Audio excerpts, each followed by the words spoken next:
হে বন্ধু, যেখানে আগামী দিনের কোনো ঠিকানা নেই, আজকের হাসি কাল মুছে যেতে পারে, আজকের ভরসা কাল ভেঙে পড়তে পারে।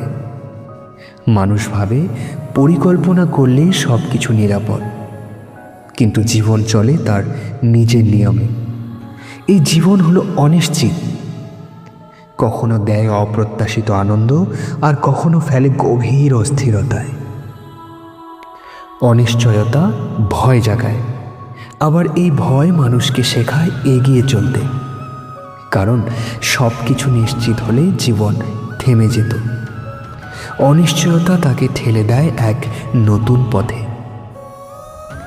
তবু সত্যি হলো, মানুষ যতই চেষ্টা করুক, জীবনের উপর তার কোনো পূর্ণ নিয়ন্ত্রণ নেই। হ্যাঁ বন্ধু, জীবনের এটাই হলো পরম সত্য।